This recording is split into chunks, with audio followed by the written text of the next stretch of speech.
I've always had roots in Italy, right? Come on inside. You're gonna love this. We are off to find some truffles. Let's go. Very fresh white truffle. What is the growing period of olives? Because we're so close to so many cities. We're going to be checking out a lot of great sites. Join me.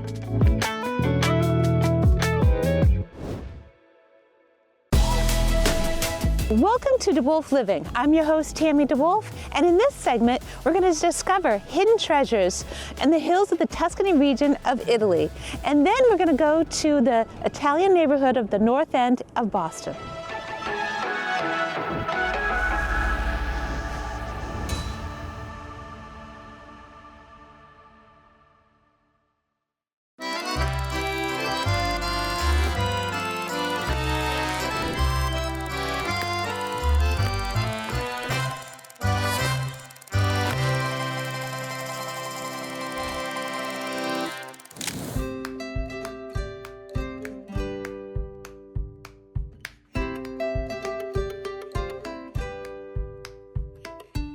Today we're sitting down with Monica and Dominic Esposito, the new owners of Villa Monarca. And Dominic, we've chatted before about how you spent your teenage years in Italy. So was that the inspiration of buying a villa? I've always had roots in Italy, right? You know, growing up here as a teenager, it was always a place that we were connected with. Our family's been here, and also being part of a community really was important for us. And for Monica and I, it's really just a new chapter in our lives. And we really wanted to share this experience of all these people we've met and the villa with others. So you had stayed here, but Monica had not stayed here, right? No. So did you fly over to see the property, or did you just take a virtual tour or a Zoom showing? I pretty much took a virtual tour. It was kind of like a leap of faith, basically. I mean, we had been touring houses together, and we were both aligned in what we both wanted in a villa. So I kind of trusted in what he was telling me and what I saw in the pictures and videos and stuff, that it was going to be great. So, yeah. I think what's really interesting about this property is that you have not just the villa that guests can rent out, but you're also surrounded by agriculture.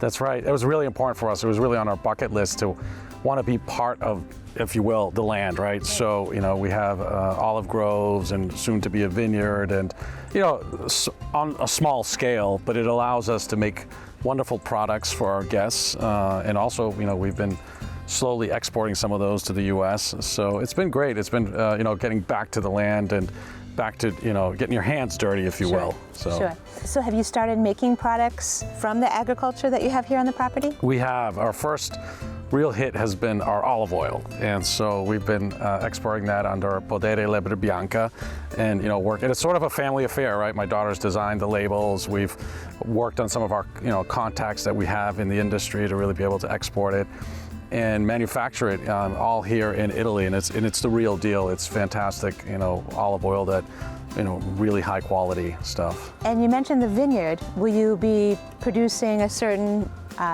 variety of wine? We will. So it won't be your traditional sort of Sangiovese, right? And there's a lot of that in this area, and it's great wine. We're going to do a Syrah, which is also prevalent in this area. It's just not known, not very well known. So it's the real deal. It's fantastic Syrah. It's probably closer to what you would get in a French Syrah, so from Côte d'Aron, versus what you would get from a US kind of Napa Syrah. So as we were driving here, most of the signs said that we were in the Siena area. Can you tell me a little bit, like, geography-wise, like where we're really located? I know we're in Tuscany, but where exactly are we? We're in a great spot because we're so close to so many cities, right? And so we're in the sort of the southern part of Tuscany, and the closest city to us here would be Montepulciano, which is only a 12-minute drive from here. We're in Torrita di Siena, which is part of Siena. We're also close to Montalcino, the wine, and Brunello's, and Siena itself, and we're only an hour from Florence, so it's an easy way to sort of get around from here. And that was really what attracted us to this villa. We wanted to have the proximity to shopping and, butcher shops and whatever very close. So it sounds like you've really ingrained yourself in the community. How does that shape the guest experience here at the villa? Yeah, it's a great experience for our guests, and what we've really tried to do is know the culture, get to know the local vendors, right? And so we've been doing that. So the last couple of years, we've really gotten to know so many restaurants where you can just walk in and say, hey, I know Dominic from Villa Monarca, and and you get treated like you're part of the family, and it's been great to be part of that really and offer that to our guests, whether it's truffle hunting, horseback riding, e-bike riding, whatever you want to do, rent a scooter. We've got that community that's ready to sort of help. But we also have a fantastic staff here with the people who take care of everything else that goes on around here. It becomes really a place where people just feel like they're part of it, right? And that's what I think is really important for us. We have been so fortunate and lucky to find the right people to work with us here. Besides seeing the beautiful views and the wonderful food, can you tell me a little bit about the amenities that you have here on the property? So there's a billiard room, a pool, so that's always fun. People love that because this is an antique. We have an outdoor pizza oven, so you want to go make your own pizza, you can do that here. Outdoor barbecues, and just so many areas to sort of lounge around in. That's what's amazing about the property. There's a lot of places to sort of just relax. We just love it. We also have a cantina, a wine cellar here, so we're in the process of entertaining people there as well. So that's a new chapter for next year. So we'll be able to do some wine tastings in there. What's your vision for the future for the villa? Yeah, for us, it's going to be, I think it's about trying to every year offer more and more to people, really, so that they feel like they want to they kind of come back and see what's new. And also just keeping in touch with all our guests, right? So we want them to feel like they can come back every year and they want to come back, right? It's a very tranquil spot. Yes. So should we go check out the inside of the house? Let's do that.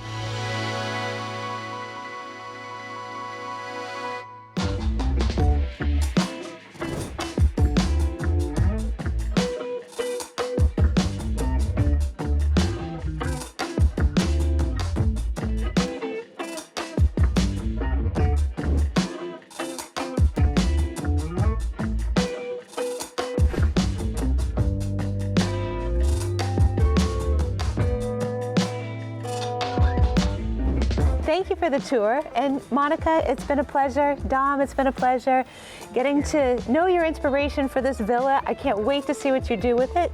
I look forward to coming back here again. Thank you so much. Thank you, Tammy.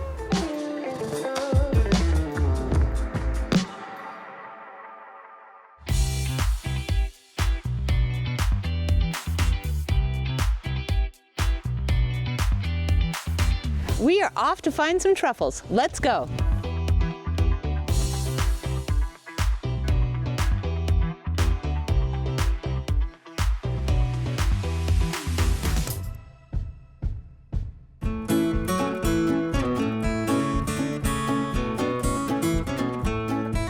So we're here in Tuscany, and I am joined by Alessio.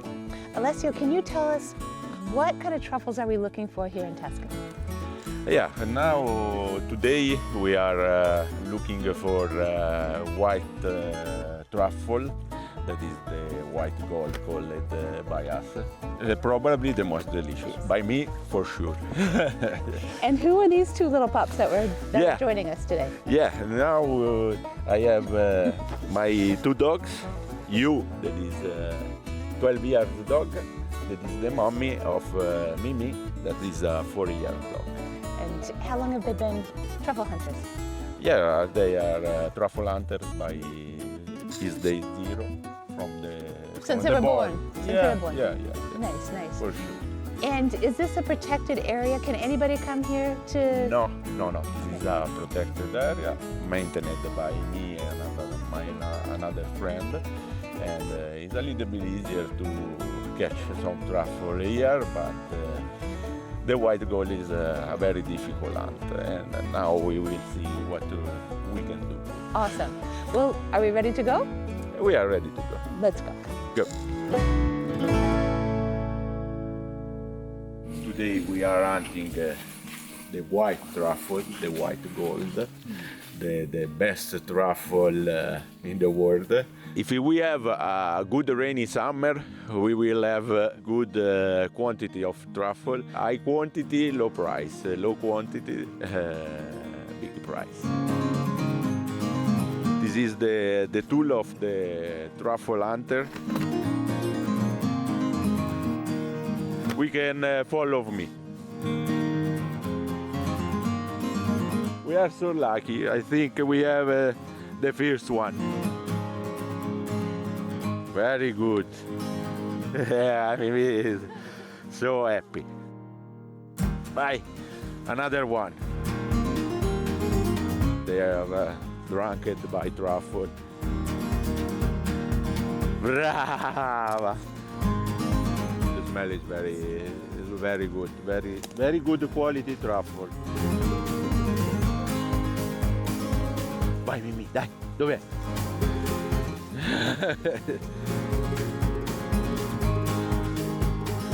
Very fresh white truffle, more fresh than like this you can find. You can't find.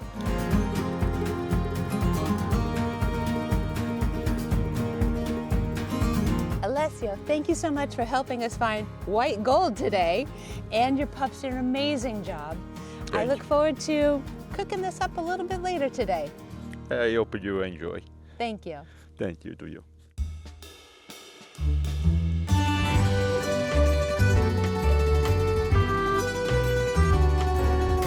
So tonight we're here with Giancarlo. And Giancarlo, what are you making us tonight? Now, I'm starting to prepare the European drinks with a selection of pecorino cheese, some salami, Tuscan ham, and my personal sourdough. That was born. Sourdough? Yes, was born 95 years ago. Nice. I'm Yes, so it's a looking part of forward. the family. Nice. And how are you going to be preparing the white truffles that we found this morning? Yes, I just to clean now the truffle, and then it was a very rare and rich ingredients here. I need to brush with the knife because I need to remove the soil, and then I will prepare a kind of leeks and potato cream served with the crunchy Parmigiano Reggiano, and then I will be put inside and a poached eggs and deep fry and serve with a slice of white truffle on the top. Nice. And so you slice the truffle. Yes, I will be slicing. Very thinly. Very thin with this kind of mandolina. Wow. This kind of special So it's like tools. really razor thin. Really, yes. And then after the middle course, we prepare a risotto. Risotto is a kind of local rice, Carnaroli rice, produced from the south area of Siena. And then I will be added some pumpkin cream. Pumpkin? And yes, and then I will be serve you the flower of the winter. We call radicchio di Treviso. And then I will sprinkle on the top some salt and new olive oil from the trees From the of olive Domenica. garden, yeah. If you want, you can slice it or not, truffle on the top. For the main course, I prepared the fillet of pork wrapped in pork belly, aged 6 months, and puff pastry. I will be cooked in the oven and served with mushrooms and gravy sauce. And on the top, I will be served with the porcini mushroom. That is the last one. We are at the end of the season. Okay.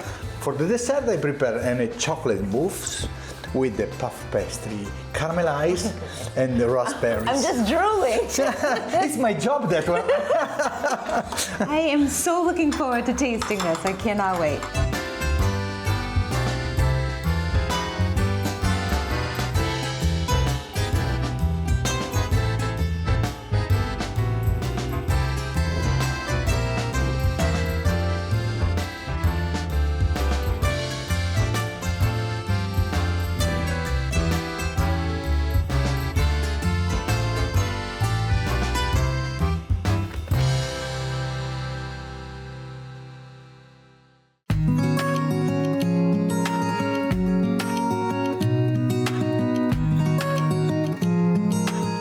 Welcome to American Dream TV. I'm your host, Tammy DeWolfe, and today we're at Villa Monarco in Tuscany, and we're going to be harvesting olives, so stay tuned. So today we're here with Dominic Esposito, and can you introduce your expertise of the farmhand? Gabriele Carbonella, it's great to be here with you today. Yes, it's going to be so fun. So can you tell me, what is the growing period of olives in Italy? It's really year-round, so it really starts around April when the buds start on the trees, and throughout all the summer, you can see the olives get bigger and bigger and bigger, and basically you harvest in the fall, so it's the late fall, so then the olives become harvested. If you harvest your olives a little too late or a little too early, does that change the taste of the olive oil at the end of the harvest? Exactly, yeah. So we tend to harvest on the early side because we want a very kind of pungent, flavored olive oil. And by doing that, we sacrifice a lot of quantity. So we have really high quality, but we sacrifice quantity. So the later in the season, if you harvest, it's really a 1 month window at its extremes, right? So it's basically kind of mid-October to mid-November, and that's your traditional harvest period. And it actually depends on the region. I'm talking about specifically Tuscany.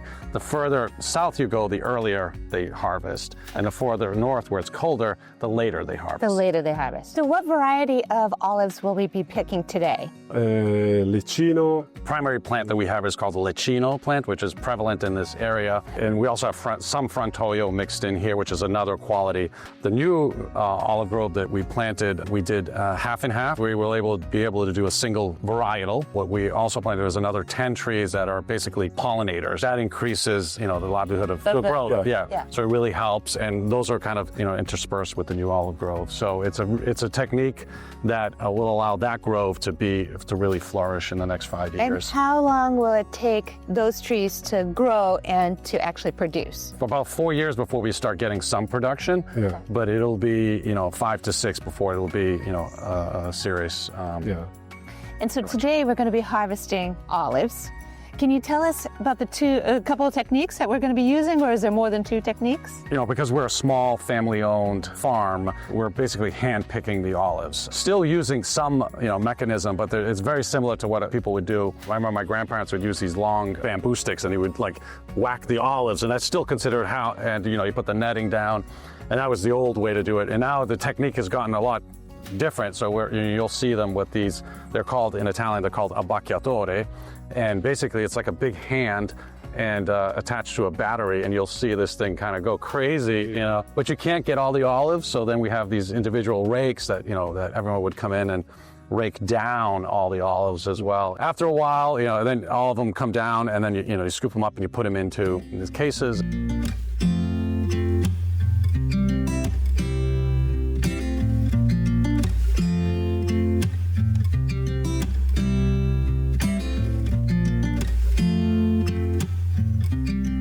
We just finished harvesting, and earlier today, Dom, we were talking about the climate and how the climate affects the olive harvest. Can you tell us, how did this year's climate affect the harvest? Because I think we got a lot of olives today. We did, but as you said, the climate is very important, especially a product like what we do, which is completely natural, no chemicals or anything like that. So we actually, this year, we got a lot of rain and sort of stormy weather in April, right at the time that all the trees were budding, right? Yeah. So a lot of those buds fell off the tree. So in fact, even though it may seem like a lot, last year we actually had more.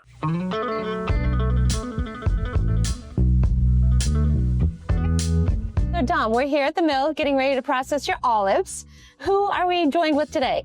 We're here with Davide Manicotti, who is the owner and operator at Oliviera Sant'Andrea, which is one of the largest mills in Sinalunga in this part of Tuscany. Nice. So can you ask, how long is the process from harvest to processing the olive oil? Processo è molto veloce. It's usually within 24 hours, and it really assures that they have a really high quality from the harvest to the actual milling that you get your olive oil. They have 2 lines of presses, and they're primarily both of the lines are cold press. Cold press. The best way to conserve it is really kind of keep it at room temperature, but it's something between 10 and 14 degrees Celsius. Okay. And really kind of take a lot of the air out and make sure that it's really at a dark place without light. So to find olive oil anywhere really is to find it in the darkest possible bottle so that you don't have light coming through there and creating the chlorophyll and changing And breaking it the down. flavor of the oil. Nice. The sunlight. Awesome. Thank you. Thank you.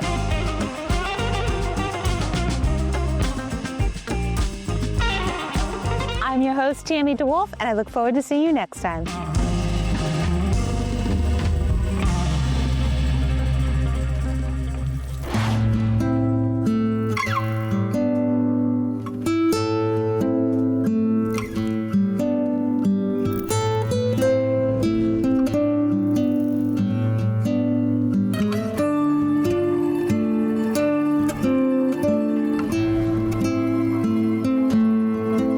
Today, we are off to Siena. Let's go.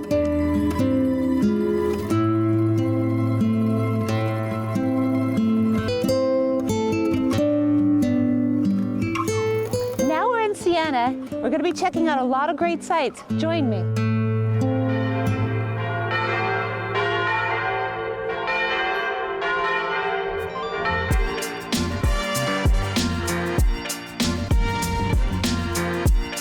So we're in Siena, and I'm with my good friend Monica Esposito, and we're on our way to the Duomo. So a lot of these Duomos that you visit in the different cities, you'll notice the outside, it's like striped. So you'll see like a black and white marble. And the more prosperous the city, the more black and white stripings you would see in these buildings.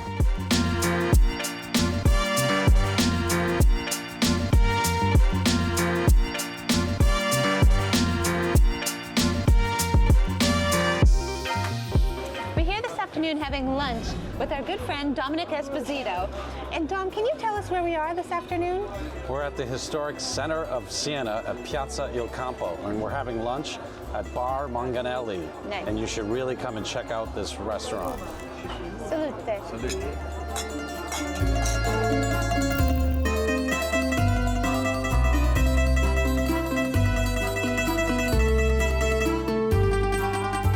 So we're here in the city getting some supplies with Dom, and Dom's going to tell us about where we are right now.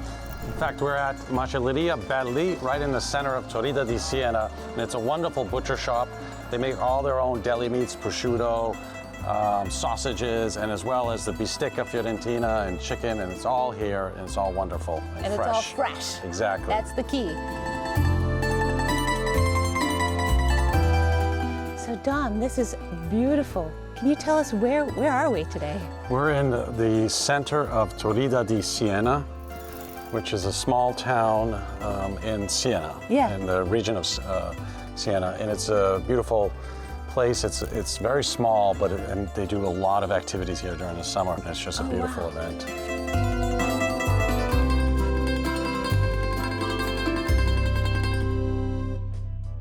We're off to Cortona. Let's go.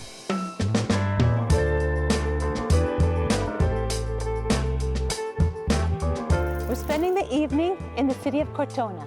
Let's go check out the cool places.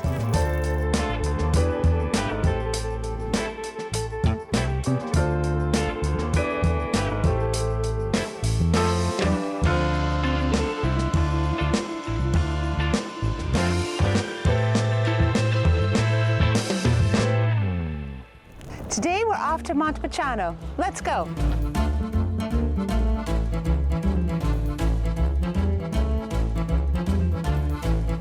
We're here in Montepulciano. Let's go check it out. I'm with my good friend Monica. Monica, can you tell me a little bit about this town? Yeah, so it's one of the oldest Etruscan villages in the area.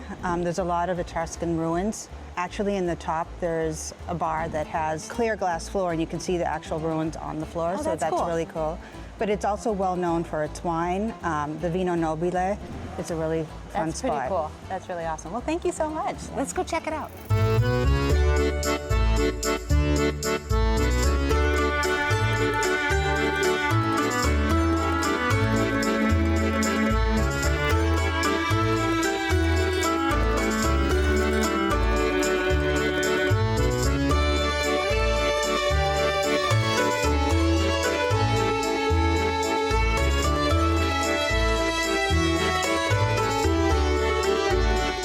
in Montepulciano, there's a lot of reference to olives and olive oil. And you might have seen in my previous segment that I was in the olive grove harvesting olives and the process of making olive oil. Off to Pienza, let's go.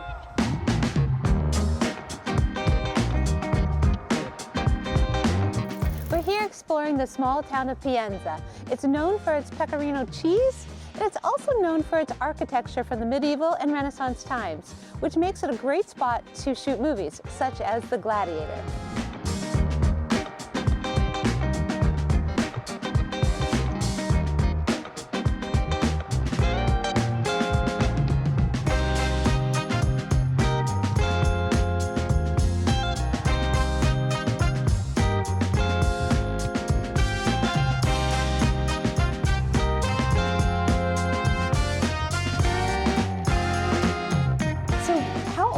Is the oldest cheese that you age?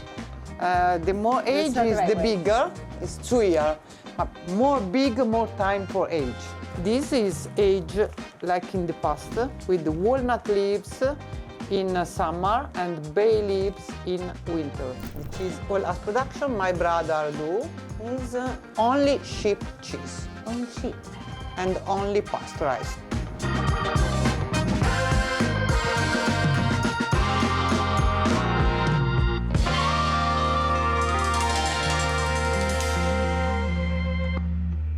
We're at the location of the iconic scene in Gladiator.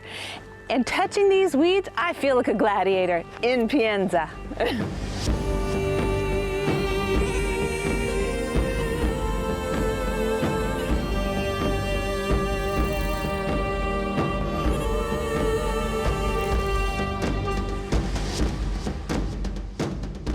In this part of the segment, we're going to travel to the north end. Come on.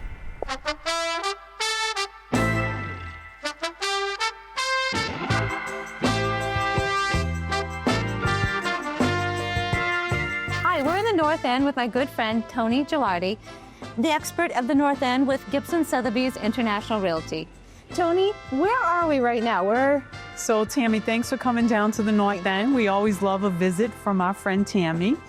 Today we are at St. Leonard's Church on Hanover Street, which is the cornerstone of our neighborhood. This church was actually built by Italian immigrants in 1873.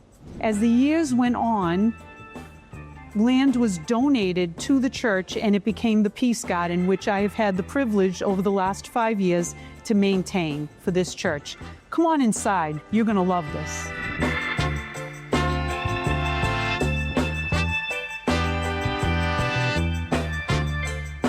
Tony, can you tell us a little bit more about the Peace Gardens? Yes, absolutely. So we have 2 new installations. One is permanent and one is temporary seasonal. So our first installation is permanent. It was done by Nancy Sohm, who is the developer of Make Way for the Ducklings. Are you familiar with that? The Boston Common. And she, at 94 years old, decided to do her last and final piece. And she felt very drawn to the Italian culture and the Italian people and wanted to do this beautiful installation, and it's called The Noble Journey. The second installation that we have is our newly acquired nativity set. We try to maintain the same culture that we brought here from Italy in the United States. So where's the next spot you're going to take us? Well, since it's a cold and rainy day, why don't we go for something warm? We'll go for a nice espresso in one of the cafes on Hanover Street. I love it. Okay, let's go. Tammy, as we're walking down Hanover Street, I'd like to show you the newest and most spectacular thing we have ever seen. It's a painting by Giovanni Docento of Carmelina's Trinacria, which is the famous symbol of Sicily. Tony, where are we now? This cute little place. It is adorable, and it's brand new. It is one of Di Pasquale Ventures.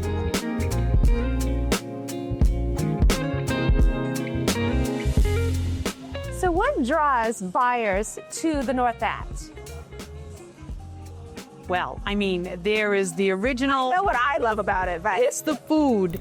It's the pastries. It's the atmosphere. It's just warm, loving community. My weakness is pastries. So I love to like pop in and get a little cannoli here or there. And there's one thing that you probably should try before you leave this neighborhood, and that's a lobster tail. I don't know if you've ever seen a lobster tail. They're huge. They look like a lobster tail. Looks like a pastry kind of thing. It's in a sfogliadelli shell, and it's filled with sweet ricotta cream, and they put a little powdered sugar on it, and it is squisito.